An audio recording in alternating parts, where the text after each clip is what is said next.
though, does go to the Flash Wolves, who picks Fizz as a flex for top, then bans out Echo, setting themselves up for the Syndra. And if if SKT took the Syndra, then they had the counter with the Fizz. So it was super intelligent drafting, and we'll see if TSM can craft themselves a very good draft here against SKT. And we see TSM right now ban Lee Sin. I think a lot of people will be like, why? Why not just first pick that champion? But I feel like it's just because they want more flexibility with the first pick.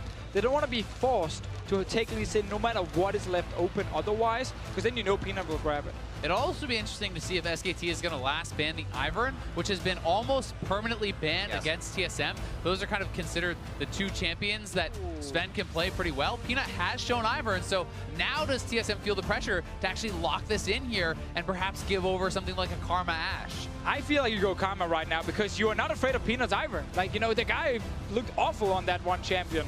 On that one game. But is SKT afraid of TSM's Karma, Ivern? They should respect it at least. Protect the ADC comp. You know, that's something that TSM has not been able to run really with Turtle. That is very true. It obviously is very hard when your AD carry has not been, you know, one of the strongest performing members, but giving him so much help with shields could set WildTurtle up for success. And we also have to remember, those shields can be used on the mid laner as well. Like, Bjergsen will also benefit from this, and maybe Hauntzer on the carry. See it not be all eggs in one basket type of scenario. We'll see if they can get Bjergsen going. I like the idea. Graves as well on the side for aggression from Peanut in the early game. And while getting Bjergsen going is always a good thing for TSM, to me, their success has been much more about Hauntzer, simply because I think that the top lane field in this tournament hasn't been as strong. And while Huni is obviously an incredible player, I think that you're more likely to find success for TSM if they can get an advantageous top lane matchup, have side lane pressure, and play around Hauntzer, because that has been the only way that they have looked good. Yeah, I like this Kennen pick a lot from TSM. Put that top lane, it's a good matchup against the Fizz. What SKT is trying to do is exactly what Flash Wolves did against them earlier. They're trying to take Fizz as a flex pick, and say, if you pick Syndra now, we put the Fizz mid lane.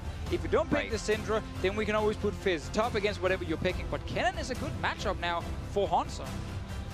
Definitely is, but we'll have to see if TSM can actually pick something up that is going to match well to the Fizz in the mid lane, you know, make that a bit of a blind pick. Wow.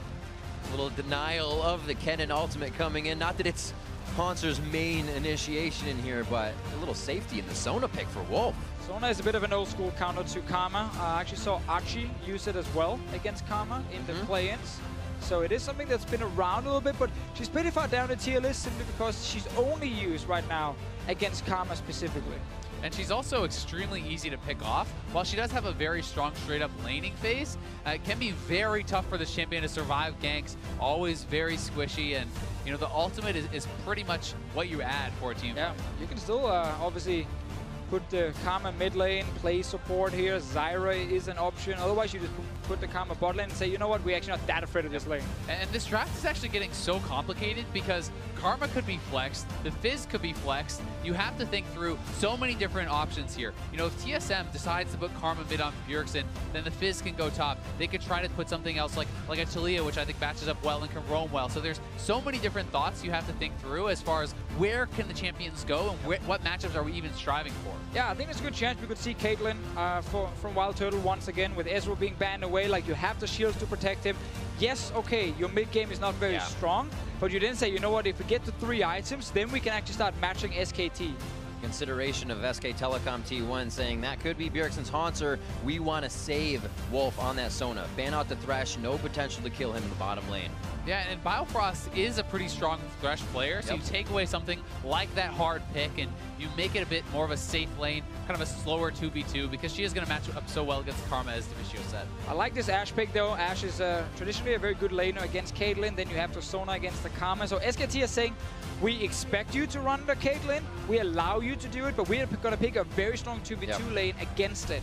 And not only is that frightening just simply because of the matchup, but it's also very He might actually do it.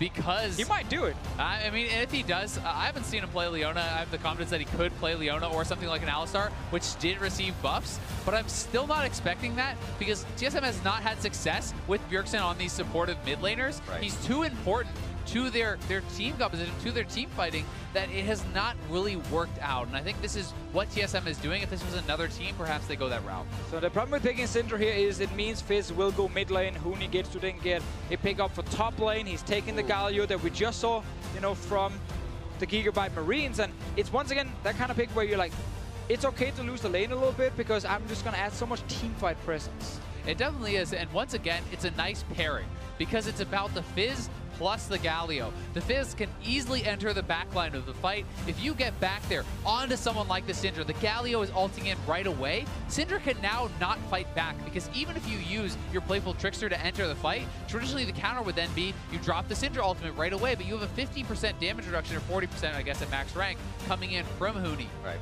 I think I would have liked to see Orianna maybe as a pick instead. Much better laning phase against the Fizz specifically, but that being said, Orianna would have again left TSM purely late game focused right now with the Ivern as well, and would have maybe been a little bit too much in the late game department. And I think what this is TSM playing to their own strengths. They're trying to pick what is comfortable for them, what they are super confident in, and we'll have to see them play at a very high level to ever beat SKT. So they need to play comfort, I think, to ever hope to attain that, and this is something where there are some easy targets for Syndra to take down. Things like the Sona are very susceptible, and the Ashe. And if you can have Hauntzer succeeding in that side lane, he definitely can pressure Galio. Just have to follow the mid laners right now. Level 6 on Fizz. That's an opening. Graves comes in. His ulti adds onto it. Ashe arrow flying in. You can't really run cleanse if you're Bjergsen because you need barrier to kind of protect yourself. It is a tricky game to play Syndra in, and Bjergsen needs to really perform at his absolute top level to pull this one off. And that is always going to be the case against SKT, no matter what That is a great point. No matter how good your draft is. I mean, I felt like Flash Wolves really outdrafted SKT in the previous match, but they had to show the best game of the tournament as well. Pretty much every single player, because you don't get to make mistakes. You don't get to have a losing lane against SKT, really, and hope to get away with that. Right, that one losing lane is the way back into the game for SKT. Everybody does it so powerful and masterfully. And we'll actually see if Bjergsen gets caught out, giving himself a good amount of distance and watching that entry to the river. This allows SKT a bit of an invade, but same thing on the top side. Always kind of sucks when you have to play SKT later in the day and they lose the first one because you're kind of like, these guys are not going to tilt. They're angry now. They're going to get very angry. Chroma is going to be like, guys, that was unacceptable. Here were all the mistakes. We're going to change it up. Like, next game, you're going to just go in and you're going to smack whoever you're playing against. And Bang's interview about wanting to have cleaner games was before their loss, because he said they still had the 4 games remaining. So they wanted to have cleaner games, then they lost. This is a super motivated SKT that is going to look to close out this game as fast as they possibly can. That means there is no room for mistakes. Continuing the vision to stop Peanut's reign in the jungle we have been seeing throughout this tournament is one of the big things. But I guess it's every lane, as we have been saying. A tough task for TSM as we start off with some wards on the bot side, but no experience just yet. Bang did get zoned away and actually took a bit of damage to his face. Now, SKT will get control of the red buff, but obviously TSM just put down a ward saying, okay, we know you're starting here. Now, the interesting part about this is with the Ivern, you know, you're disrupting his jungle because the only way he's going to steal away your camp on the other side is by committing his smite. And now that he's smited his blue buff, you know, this would be super delayed. So I think Peanut actually has time if he wants to try to go his red straight to his own red and try to stop that. We'll see if he is going to try to go for that. I think the only person I've ever seen do that before is Odd One back in the day. And we're like, why don't they go red to red? Always going red to red. This time, we don't get it again. And the general is not pleased. 2 minutes in, it looks like the regular camps for the junglers. About 40 seconds on that smite. Have it available in time. And seems like Peanut are okay, just concentrating. To be fair, also, Peanut didn't actually know that Svenskeren started on his own blue. Maybe he thought that Svenskeren actually walked in and just stole the red at first and then walked back to his own jungle. I completely agree, but the one thing with Ivern is you have to commit all your health and put down all these marks, and you can't actually collect the gold for quite some time. So if you can get over there, you know that only some of your camps can actually be stolen because the ones with the smite are the ones that are most vulnerable. So Bang just checked every single camp in their own red side jungle. That now means they know, okay, they're all marked by the Ivern, but he didn't actually start there. He also, of course, would have to then have started on the blue buff. He's now back in his own jungle. Peanut, though, he's just doing a full clear on his own side. They kind of just split the jungle right now. He's not actually contesting the Ivern, despite knowing all these camps are marked. And you can look at Bjergsen trying to assure that his jungler can actually pick up these camps now by pushing in Faker, and Faker could be in a little bit of trouble here. Very low, oh, towards the turret! Playful Trickster. But this is key, because Bjergsen needs to be dominating the mid lane so that Sven can safely pick up the camps, and top lane has to be pushed in so that they cannot collapse on him. Otherwise, Peanut would have been able to come up, deny the collection of his camps, and get a big, big lead. So Peanut ends up checking in the end that all camps are now gone. Svenskeren got level 4 on this Ivern right now. Faker didn't have to flash, obviously used his E towards the end, but that's again, Fizz will always just get shoved in early on. He's not the strongest laner pre-6. It's just the kill pressure he gets with the ulti. Hauntzer, using his push, would probably go in and just kill Blast. And it's also the farm, right? Like, how far can you get ahead? And so far, Faker is pretty much dead even here with Bjergsen, which is very good for him. Yeah, there's always the value of bringing teleport. Right. If you're a weaker early laner and you know you're gonna get, poked down and you have to go back, instant TP back to lane, just make sure you stay even. Faker's even roaming right now. Feels good to get that vision ward down. Lane's resetting so he can get some safety on the bot, but Svenskeren was really covering the bottom side here, waiting for Turtle and Biofrost to get an engage. And that pink spot is one of the least checked by professional junglers. Oh, yeah. I feel like these wards stay a ridiculously long time, and it gives you so much value because they know where Svenskeren is, and this may mean Peanut is going to run right into him. I mean, he's been spotted now, and SKT's jungle could come up here. It looks like they decide not to. Maybe not enough power in their hands just yet, but the vision is enough power for them right now. Still able to encroach those wards. And obviously talk about the Graves pick here for Peanut. Pick very early saying we don't want the Ivern, we picked one of the counters to Ivern instead. Like traditionally when Ivern was played all the time before the nerfs, Graves came in as one of the good picks against him. Things like Rumble Jungle we saw as well. Just like these jungles here that can clear really fast and then join like these team fights with a ton of AoE damage because Ivern's own shield is only on one guy. Obviously the Redemption Locket will be the AoE he provides. So you pointed out, the effectiveness of that teleport. Now the teleport is down and there's no more charges on that corrupting potion. The next time that they can force him to base is the one where you kind of get punished for more. So the continued aggression from Bjergsen is going to be pretty key. Continuously clearing that ward. They just pinged it. Peanut went down behind red to clear the vision, and he may come mid for Bjergsen. Knowing the vision was cleared, Bjergsen has that clock, and he knows when to move. Peanut doesn't really want to gank before level 6 on Faker. Faker is just a few minions off. Goes back, gets full HP so he can return to lane. He's sacrificing a wave basically to say, I want full HP for when I hit level 6, and then we can make a play. And I think that Bjergsen should know this, and I'm looking for him to base and buy something like a Negatron to help try to survive any potential all-ins that could come out. But meanwhile, in the top lane, Hauntzer went for the cold buy. He's going for that pretty greedy buy. He's trying to get advantages here, and sucks for you. Tonight. Ring around the rosy. The game of cat and mouse or Graves and tree goes to Svenskeren on that one. Looks like, again, though, the junglers consistently knowing where each other are, but still getting a one-over on each other here and there. So here is Bjergsen's base, and we'll see what he picks up. Bot lane trade. Right here in the bot lane, flashes. Double flash there. The resolve would have locked in one. Mid lane fight as well. Chum the waters onto Svenskeren as Faker going to be pushing him right out of the lane. Decides not to go for it. A little too risky. This is actually pretty good for Bjergsen, that the first ultimate is actually used on Sven before Faker has picked up any CDR. Sven can happily base, then come out, pick up his jungle camps, and that all-in potential has now been kind of delayed.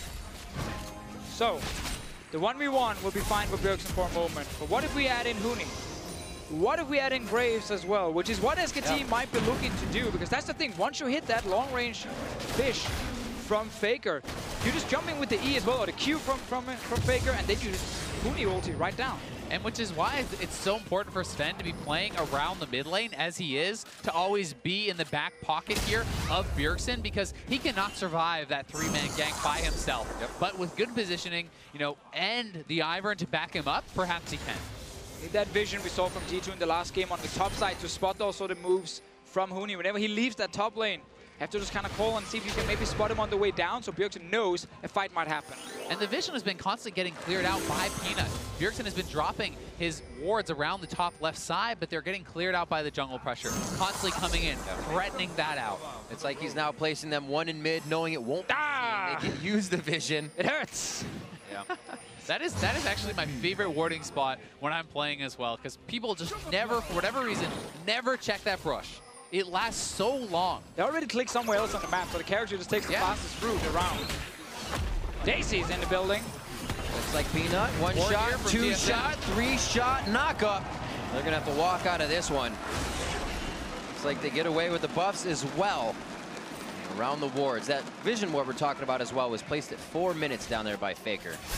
And we have to remember that this is a blue trade, because SKT had already stolen away their blue, so they're trying to keep Bjergsen with his blue buff and the Lost Chapter so he can non-stop spam out and clear out those waves and kind of play more safely around that. But Faker clearing out the vision, always having the threat of that extra attention.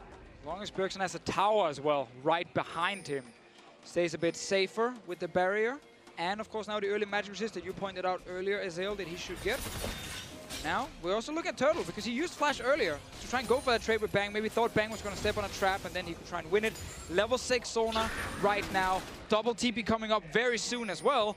That might be a dead Caitlyn, but first we look in top lane. And Faker making the roam here, but Ivern is behind, so if they commit too much, could be turned around on them. Great read by Svenskeren. Bjergsen calling a missing lane, and they choose correctly on where that goes based on vision. And Sven definitely does deserve some credit this game. Yeah. While he has not gotten involved in any kills, nothing like that has happened. He has been in the right place at the right time. He has been covering his laners, anticipating their moves, and I think that for a guy who has received a lot of criticism, he's playing a good game. Absolutely, a supportive role as well. He has to be with the team at the right time, sometimes harder than making your own plays, because you really have to make the right decisions at that point. Yeah, and he finally gets his Ivern as well. You know, being banned so often against him. Yep. Now he actually doesn't need to be a big playmaker, which is where he's been punished a few times when he's invaded in. You know, he's looked for a skirmish, he then gets caught, he dies. Not really needed on Ivern. He's looking bot lane now. Yeah, in the setup, you can see Wolf posturing aggressively on the Sona. If you can land that ultimate, it's very easy to follow it up with the Ashe ult, and Turtle has to show the respect, play very defensively. They may be setting up for this 5-man play that you had called out earlier. Sven is not in the area just now, but looks like they're not going to pull the trigger just yet. Biofrost could get the Mantra Shield on, protects quite a bit. And more vision being cleared. Right now, the priority for SKT. This is that clean game. If the other team doesn't have vision, they have no idea what you're about to do. And that's what Peanut is on right now. Just every single time Bjergsen is pushing up his waves, Sven is right there in his back pocket, making sure that he can't get all in. And Hauntzer starting to take a lot of damage here. He needs to get some magic resist itemized towards that wit's end. There's the Chum the Waters. Nice dash through for Faker. Going to do a lot of front-end damage. Collateral hits.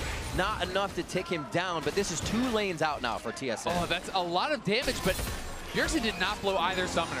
Good calculation on the damage and very patient. But they force Bjergsen now to play very defensive, potentially even go back to base. That allows them now to roam bot lane. Remember, they have double TP. No flash on Caitlyn still for a few seconds. Hauntzer stayed in lane as well. This could be Huni picking up a kill. Oh, he's going for it. Forward, tries it, gets the flash, the hit. Huni comes up with first blood. As soon as he punched forward there, as soon as he used that E, Hauntzer needed to flash, expecting the taunt flash there. He does not. They're looking for a fight right now. WildTurtle gets the arrow on the side of the fight. No protection for him. Sven now in the eyes of SKT as Bjergsen's looking to give him a scatter. Huni's behind them right now. Huni just missing Svenskeren with the blast cone. The alley-oops himself to safety, and Svenskeren's going to prep this, get what they can on the way out. Ooh, but why would you try and contest a dragon when your top laner just died, and the enemy top laner, of course, sitting with TP? Bjergsen just got hit out of mid. Yeah, I mean, your mid laner just got pushed back. You have double TP on SKT. Your top laner just got first blooded, and you're up there trying to contest. TSM's bot lane had no business being around there, and the first big misstep from them is definitely going to cost them big time. Quick cleanup here towards the bot side. Good absorbed by Sven, and we'll see this one again. Yeah, they're simply so split up. Their mid laner is not even close, and their top laner is dead. That is nothing you can do here to try and stop that dragon, and you just sacrifice yourself for no reason. Yeah, it doesn't matter how you play that out. There's no way you're really going to win this one. And Hauntzer, you know, building towards that Bork, he is eventually going to be able to outscale and start to bully this lane, but the fact that he actually got solo killed with this matchup is pretty disappointing, and he needed to show some more respect over to Huni. I'm just on the Galio hype train. I think every single game we have Galio, he's doing well in the laning phase because his base numbers are very, very good. He's a tank with wave clear as well, and his ulti has been very impactful in almost, you know, every kind of different, in almost every kind of composition we've seen, at least at this tournament. We've seen them once where they dive in and you want to try and use it to, you know, get into the front line. We've also seen them in Protect the AD Carry comms, but he used it to say, here's a 40% damage reduction ulti on whoever's getting caught, and now this guy won't die. And I personally really love the diving ones because I think that you can always use it defensively, but the offensive option is what it sometimes lacks, and it can sometimes be harder to close out games because you don't have something like a Nautilus for the hard engage. But when combined, with a Fizz or with a Zed, as we saw last time, you still have that. So you have all the options, and you have the shove top lane too. So it's definitely looking pretty powerful. And to add on to that, when you also have that split pushing power, you automatically start, relying less on pure engage because you rely on pushing lanes and then roaming in behind the enemy, and you get these flanks where it can be, a Fizz hard engaging basically from out of nowhere. His ulti lands on someone, that's a way to start a fight, and it's not like, a Jarvan jumping in and having that open engage. TSM moving down the bot side, trying to see if they get something done, but Bjergsen doesn't know they're there. Walks straight into an open jungle. Hauntzer was getting the TP in, which gave him a false sense of security, and they both get deleted. They do find Bang, however. Baker is coming down, though. Huni cannot join. We'll see if TSM can push for this turret. That is really the big goal, as they're losing their top side.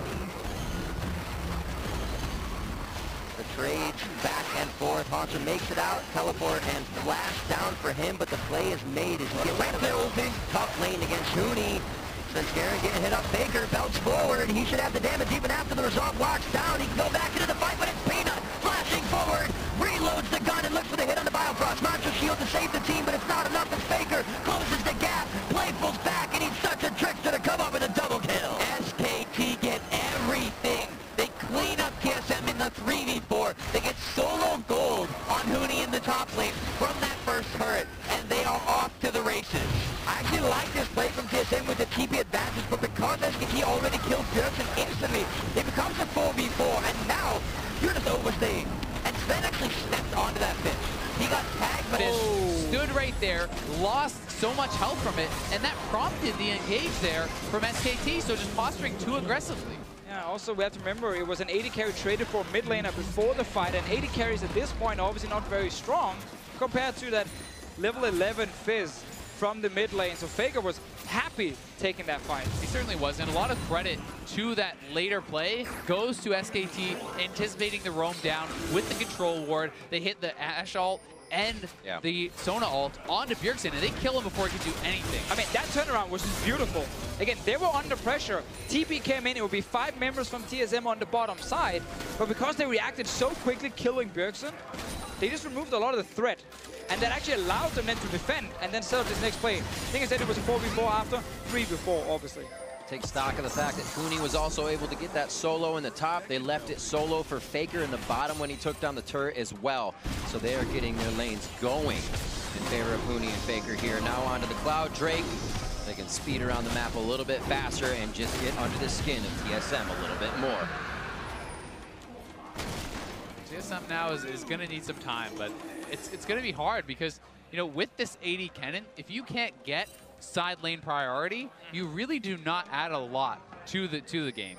And I think that it's tough because he's now down 1,000 gold after getting first blood solo killed and the turret going over to Huni. Huni is going to stay relevant for so long that it's hard to see Hauntzer, and his team lasting long enough for him to get hit. Oh, fights everywhere. Arrow top, fight in the bottom. Faker, Bjergsen going on a 1v1. Here comes Daisy as Faker's supposed to get out. Redemption comes down. I think he could stay alive for a little bit longer just to provide some nuisance to the bot side. There it is. He does go down as mid-fight fizzles out with WildTurtle falling. Now Hauntzer, he's been taking the Winds of War damage the entire time. The way Huni farms, the caster minion in the back line has always been hitting Hauntzer, prepping him for another solo kill. It's a disaster in the top lane for TSM. The fact that they split push Kennen died again solo against the Galio here. Huni is playing this champion to near perfection right now.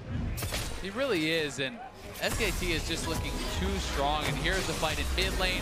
Hurdle getting caught out. That Ashe-Sona combo, layering it very, very well in full commit to the fight. They're now looking to get Rim Perils for Huni, which secures him even more top lane dominance. And it gets almost impossible now to play the comp if you look at TSM, because they were supposed to have this like 1-4 setup with the winning side lane with the Kennen, and then you had one lane on the other side, you just kind of pushed, and then you moved the 4 members together. So Syndra, Caitlyn.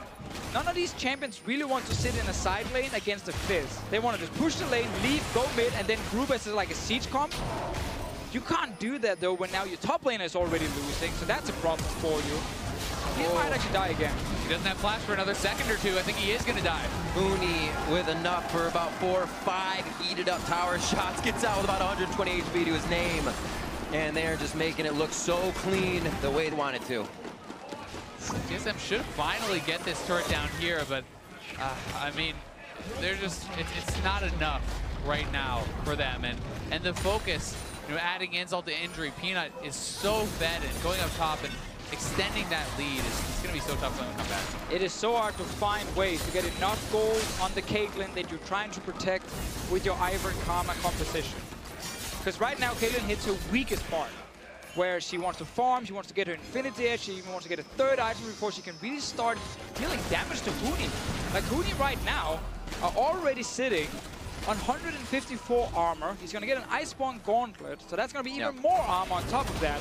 And Last Whisper is obviously not going to be built very soon, if you look at WildTurtle and his current situation. Hauntzer tag with Chum the Waters. Still the stun, but Playful Trickster about to get in safely. He used it to get out and get that ultimate out of Hauntzer along with his. Now mid lane's being pressured by SKT as Faker has just been causing trouble on the bot side. Sven and the team don't want it to go down like this, and they initiate onto Huni, forced to pull back, and things are looking good if that's the tank to turn away first. So TSM holding on to the mid lane, a good redemption bot lane to protect their top laner, and Sven playing pretty well around this, but TSM is still getting pushed down, and they're getting chunked out. They're very low on health. They're going to TP in. They're going to try to force this right now. TSM needs to retreat. Faker just flexing with the teleport, and it's what the team needed to go forward. You got to remember they're still working with a crescendo, so TSM can't even go that far forward if they want to. We know that LCK and SKT, you know, they don't really value the Ivern that highly. They think it doesn't really do enough early game. Let's talk about that after in case Faker wants to fight again. He is spotted though, so no ulti either. See how much damage they can put out. Huni still has teleport to get back to his position if necessary. Meh. That's a little win there for Hauntzer as he at least gets the Galio ult out. A very small win. Very small very win. small win he was looking for. You know, to go back a little bit to the itemization that you're talking about, I think that the Iceborne, especially in a situation like this, is so smart for Huni because he wants to take the lead he has already gotten and maintain his side lane dominance. And this is such a strong dueling item. It's going to allow him to fight up and stay really strong against Hauntzer for quite some time. I mean, Hauntzer at this point is going to need many items before he's ever really able to deal with it. Exactly, and Bjergsen is under pressure now. Scattered back, Peanut gets the heal. A little bit of movement speed as well to stay safe. But it is not above SKT now to just go for these engages. Know they can get Bjergsen to be out of position for a second. They're looking for the kills everywhere. They know how strong they are here 21 minutes in. Peanut had another great game. Was never really under any threat, and as I was saying before, you know, LCK did never really value the Ivern too highly. I think it's too easy to invade him. He doesn't really do enough in the early to mid game. You can just farm against him as well with picks like Graves. And he's been doing that. You know, early game was literally just him running around killing wards. He didn't join any fights. He didn't have to. He just power farmed. And I'm not sure this is the game to convince Peanut that Ivern is a champion you need to play. That one time you picked him. I mean, it's tough to say because, you know, if Hauntzer is getting an advantage in top lane, then perhaps this comp starts to look very, very different, right? But, you know, the way that it's been played out by SKT, they have certainly gained all the advantages. And that's kind of the issue, you know, for Ivern. It's hard for him to go top and really snowball Hauntzer, really help him compared to some other junglers. Bang his bot lane, forces a flash. Flash and the ultimate coming out. Looks like they may be able to drop this bottom turret. They're going to get pushed off by TSM. WildTurtle, Biofrost coming down, so just a bit of damage, but respect still to be paid by SKT here as they make their way out. However, they're across the map. They're playing like a 2-1-2 right now and just making it work. And I mean, the control they have gained in the jungle, they're taking away camps on both sides of the map. You can see none of their jungle camps are up, and they're farming TSM's jungle, and that's why you're seeing this gold lead just balloon. I mean, this is not that long ago that it was a pretty close game, and they're up 7,000 gold at this point. SKT is so good at taking anything you give them and really extending that advantage further and further and further. It's always that mid game where they don't actually take any risks because they're just pushing lanes, getting deep vision. They spot TSM and they know, okay, if you're sending members to top side, we take everything on the bottom side. So they're not going for any crazy tower dives yet. They're just taking all the farm on the map. They're also waiting to be strong enough to just take down a Baron without Huni being there. They can obviously, of course, put Faker once the TP is back up down to the bottom lane and have Huni with the team on top side to tank the Baron. Can't do that right now due to the cooldown, so they're just kind of waiting and taking every single camp. Complete control over the buffs as well means Bjergsen cannot put out as many orbs. His damage is reduced. Also starting to be levels behind, so expect to see those level 16s from SKT very soon. Here you can see the taunt in. Huni wins a war a little short as he gets bladed. And it will be Bang just on his backside. I wonder if Huni stays in for this fight. Looks like he decides to back. I think he will. I think they're going to move Bang down and look for the repeat Ashe arrow. Remember, they forced the flash not long ago, and this is another thing that SKT really excels at, punishing you in those windows where you don't have your cooldowns. It's a bit risky though for Bang. Oh, he hits it though. Oh, there's the flash hit. Huni has had it, and he has used that flash off cooldown to get the taunts in. Svenskeren doing what he can, but a little late to the party. Goes in. Here's Biofrost. Not too much damage just yet, but WildTurtle here to throw in the DPS now. Is it enough? He doesn't really have it behind the Hurricane, and it's now going to be Wolf coming in to sustain the team. They could get behind the turret as Peanut is just on the end. And Turtle just has no damage. I mean, he had to go into the QSS. Doesn't even have his 2 items. He's going to need 3 or 4 before he even starts tickling Huni at this point. 24 minutes, boys. Scaling for late game. We got late. I'll see you at 40.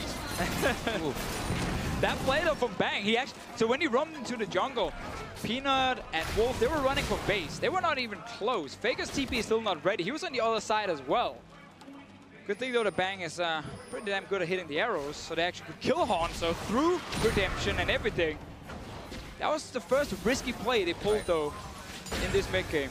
And it's also good that Huni is hilariously fed. I mean, it helps. It's so hard. Even if they don't hit the arrow there, can you actually engage through Huni and take them down? Probably not, because no one is dealing any damage for this guy. And now he picks up a full Thorn Mail. Like, Turtle is so behind in itemization for where he needs to be to kill him. Now, not only do you need your IE, your second Zeal item, Armor Pen, and you need Lifesteal to not just die to the return damage. I mean, what else does he need, Deficio?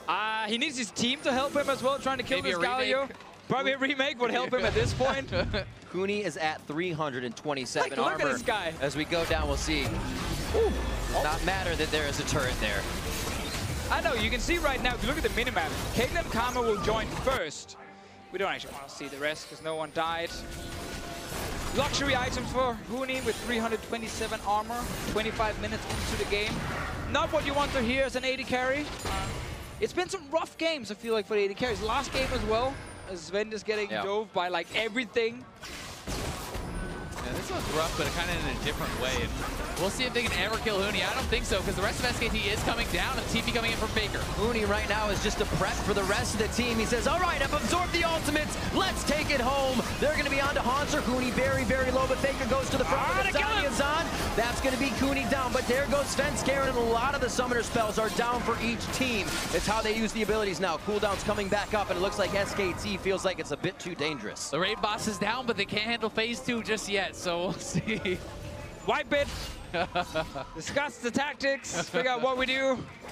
We got to do it again and again and again and again. That's the thing. They're so far ahead, they can do that again and again and again. And the problem with this raid boss here is he's actually going to get a GA probably. So see it again. That phase gets a little bit harder to play. And I mean, Huni is playing a little bit silly here, right? He's so far ahead of the team, but it does work out because they just don't have the damage to kill him.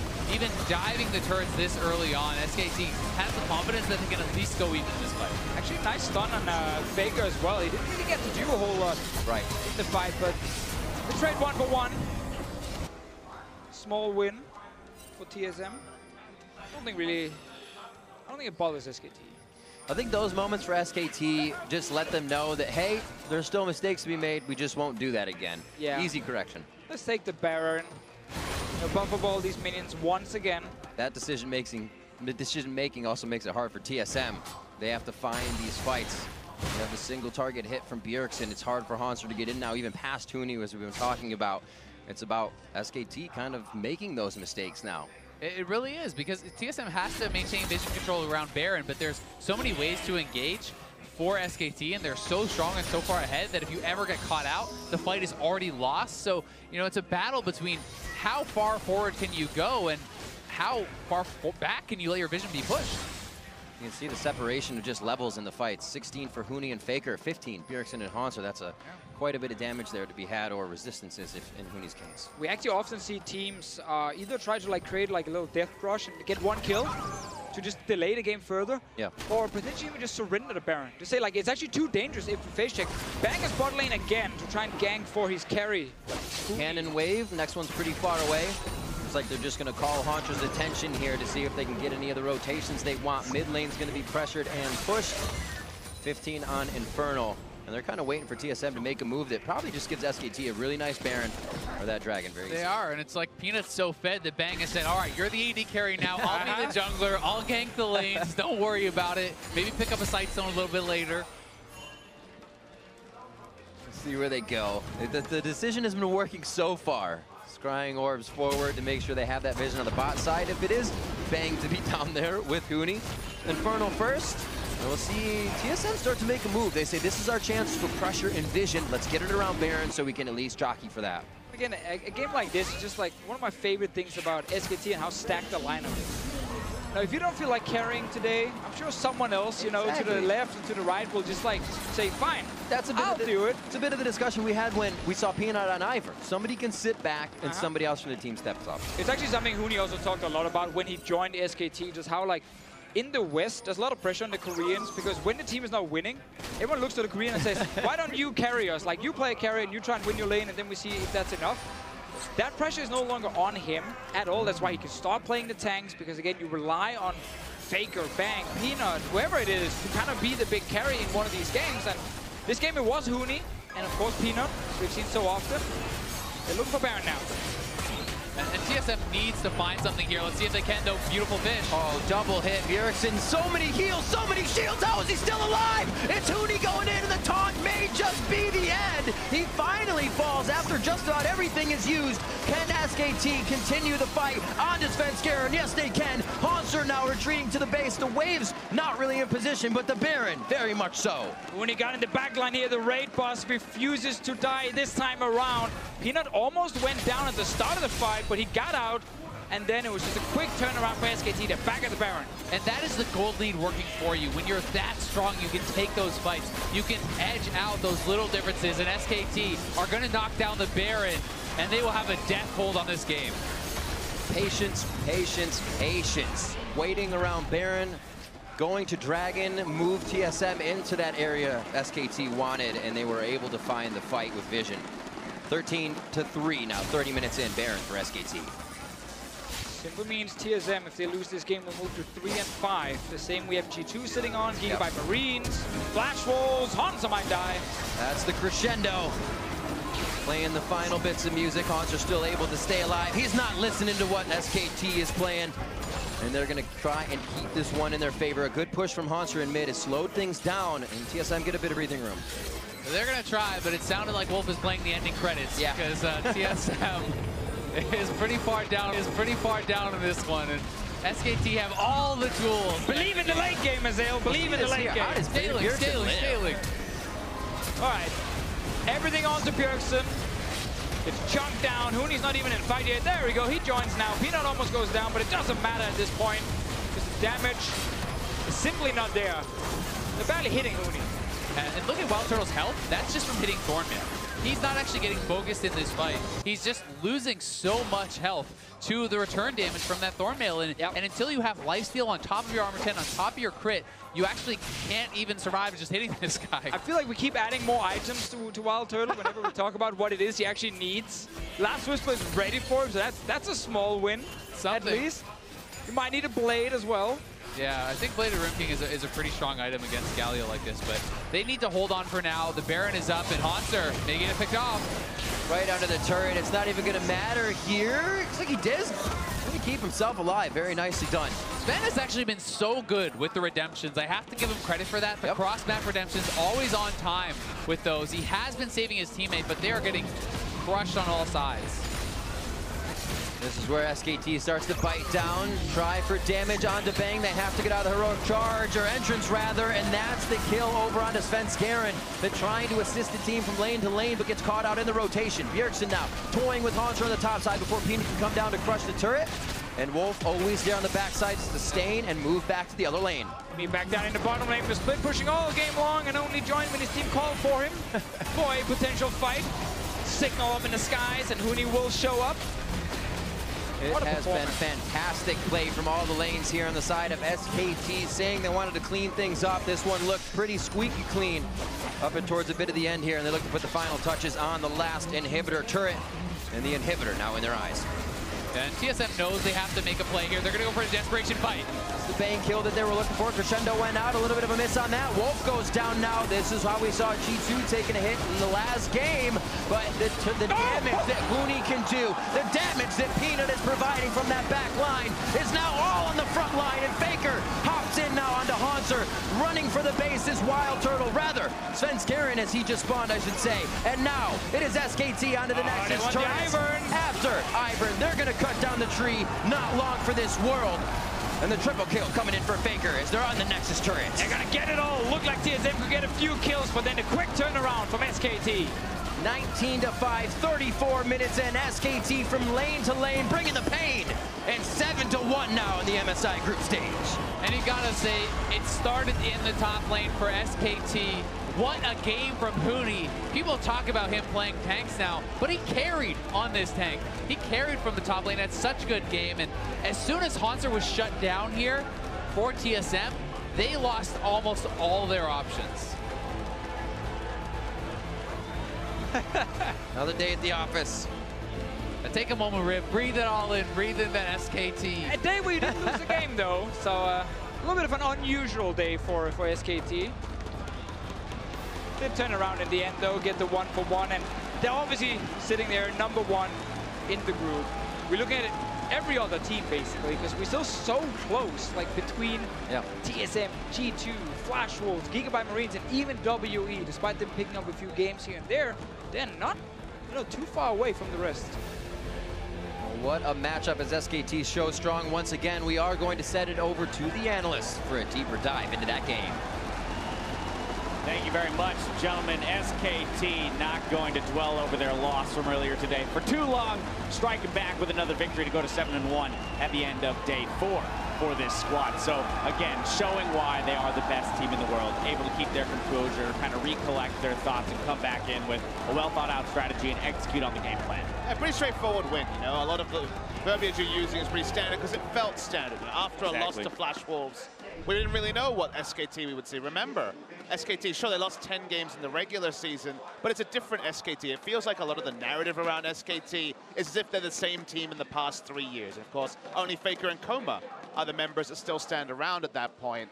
And when you plug in Huni and Peanut, when you plug in carries, you can never really know how two emotional players will react after a loss. But it was very much the trademark SKT, like it was in the regular season. The draft, which I think we'll pull up, I think was one of the main proponents for SKT, as they took a page out of the Flash Wolves book and went for that flex Fizz that I think TSM kind of counterpicked themselves against in a couple of different ways. Yeah, it did seem a little bit weird, right? It feels like they were caught off guard with it in the end there, and it was kind of an afterthought because they lock in the Syndra, you know, last pick in this draft, and then you're still thinking, but wait, the Fizz could go mid. Huni's Galio shows up. Not only does the Galio allow the Fizz into Syndra matchup, you know, for Faker, which didn't turn out to be that big of a deal. The bigger one was the Galio itself versus Hauntzer, completely neutralizing anything you would want to do with an AD Kennen. Absolutely. We saw that kind of constant push coming out of the Galio, and then even the solo kill under turret when Hauntzer greeted for the last couple pieces of his cull. Didn't quite get it. He'll be probably regretting watching that one over and over again. Frost, what are your thoughts here? I mean, the biggest thing for me was when Faker got the early double kill bottom, you know, when SKT, TSM were trying to use, you know, like their siege composition. They wanted to push on that first tower, and then the Fizz comes out of nowhere. And then suddenly, now Faker, if he didn't have lane assignment priority before in those side lanes, he definitely has it now with the double kill Fizz. And so then you're in this situation where you can't really play the lane assignments. You're just trying to stall out the game because, unfortunately, Turtle, he went QSS as second item after Hurricane. He can't kill anyone. He can't do any damage. He wants to sit there, farm up. But you've got Hauntzer dying 1v1 in the top lane. You have Fizz just causing havoc in the bot lane, and then you have arrows catching Turtle. It's like TSM, at that point, they just passively are losing the game. There's nothing they can do for like 15 minutes. Exactly. They have no options. They're behind versus a team with a tremendous amount of crowd control. They can't out-team fight them. Their split pusher has been neutralized from the very beginning because Huni just completely trashed him,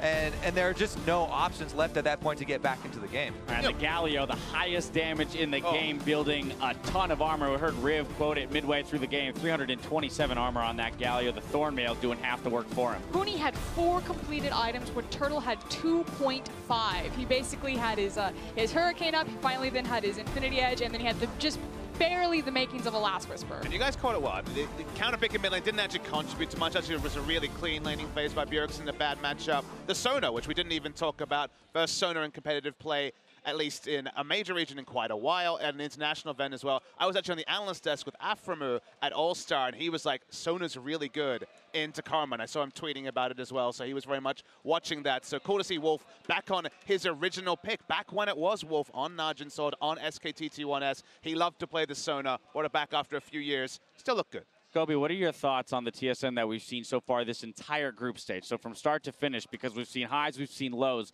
Where did they fall here given this loss? I mean, we already pointed to maybe some missteps in champions like that set them behind the curve. But in general, still a lot of things happening, like that Hauntzer misplay in the top that we would not expect to see domestically. We would expect a little bit more composure and discipline. I mean, the fact where, oh, the Galio's walking at you, starts charging his taunt, you expect the flash to come very quickly. And so, you know, maybe a preemptive flash from Hauntzer.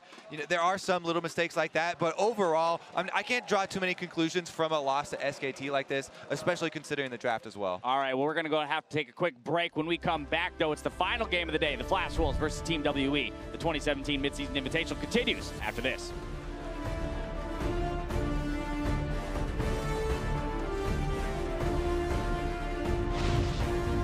Yo, Janice, when you kill a peanut in the jungle, you should sing that song. Yeah, it's like, welcome to the jungle.